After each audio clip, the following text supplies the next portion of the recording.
Como fica seu time na tabela se ele vencer os jogos atrasados no Brasileiro com os jogos atrasados do Brasileirão? Ninguém sabe ao certo a posição em que o time pelo qual torce poderia estar caso vencesse as partidas que ficaram para trás. O L organizou uma tabela de classificação utilizando o otimismo do torcedor.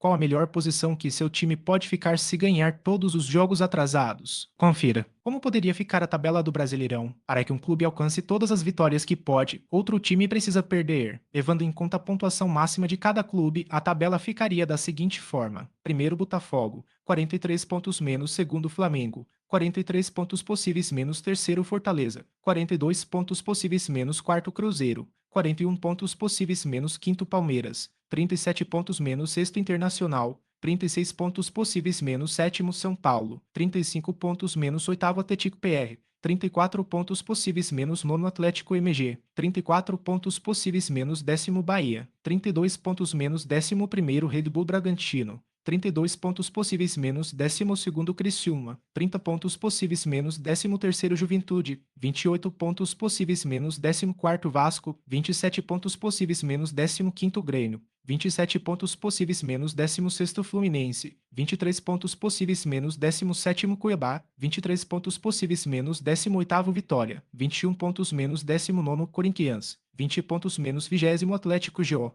12 pontos. Quais são os jogos atrasados? Cruzeiro X Internacional X Juventude Red Bull Bragantino X Internacional X Flamengo Internacional X Fortaleza Grêmio X Criciúma Atlético MG X Grêmio Cuiabá X Juventude Vasco X Cuiabá Fluminense X Atlético X Atlético MG Criciúma X Red Bull. Classificação e jogos: times que não devem nenhum jogo, times que devem um jogo. O Flamengo pode ser líder se vencer seu jogo contra o Internacional. O rubro-negro, neste momento, iria a 43 e poderia superar o Botafogo em caso de vitória por 2 gols. O Vasco poderia respirar mais e abrir vantagem para o Z4. Os cariocas podem chegar a 27 se vencerem o Cuiabá. O Fluminense poderia hipoteticamente deixar a zona do rebaixamento em caso de vitória sobre o Atlético PR. Os cariocas chegariam a 23 pontos. Times que devem 2 jogos: o Fortaleza poderia colar nos líderes alcançando 42 pontos. O tricolor tem o Cruzeiro nesta segunda-feira e também pega o Inter em seu jogo atrasado. Cruzeiro é outro time que pode entrar na briga pelo título ao chegar a 41. A Raposa tem a partida contra o Fortaleza nesta segunda-feira e sua partida atrasada é contra o Inter. Mais abaixo na tabela, o Atlético pode saltar para brigar pelo G6. Os paranaenses chegam a 34 caso vençam Fluminense e Atlético MG em seus jogos atrasados. O Atlético MG vive a mesma situação do Paranaense. Vitórias contra o Atlético e diante do Grêmio colocariam com 34 pontos na briga pelo G6. O Red Bull Bragantino é outro que quer entrar na briga do G6. Com 26, o time de Pedro Caixinha saltaria para 32 em caso de vitória sobre Inter e Criciúma. Criciúma quer 2 vitórias para pular para o bloco intermediário. Os catarinenses chegariam a 30 pontos se vencessem Grêmio e Red Bull Bragantino. O Juventude também busca as 2 vitórias para se afastar do Z4. Os gaúchos visitam o Inter e o Cuiabá e podem alcançar 28 pontos. O Grêmio está na mesma situação do Juventude e pode chegar a 27 pontos se vencer Criciúma e Atlético MG. Vice-lanterna, o Cuiabá ainda sonha em deixar a zona do rebaixamento ao vencer suas 2 partidas atrasadas. O Dourado tem pela frente Juventude e Vasco. O único time que deve mais jogos, o Internacional, será o maior fiel da balança na bagunça do Brasileirão. Colorado deve 5 jogos e pode pular da 16ª colocação para o G4 se vencer todas as partidas, saindo de 21 para 36 pontos. Os gaúchos enfrentam Cruzeiro, Juventude, Red Bull Bragantino, Flamengo e Fortaleza.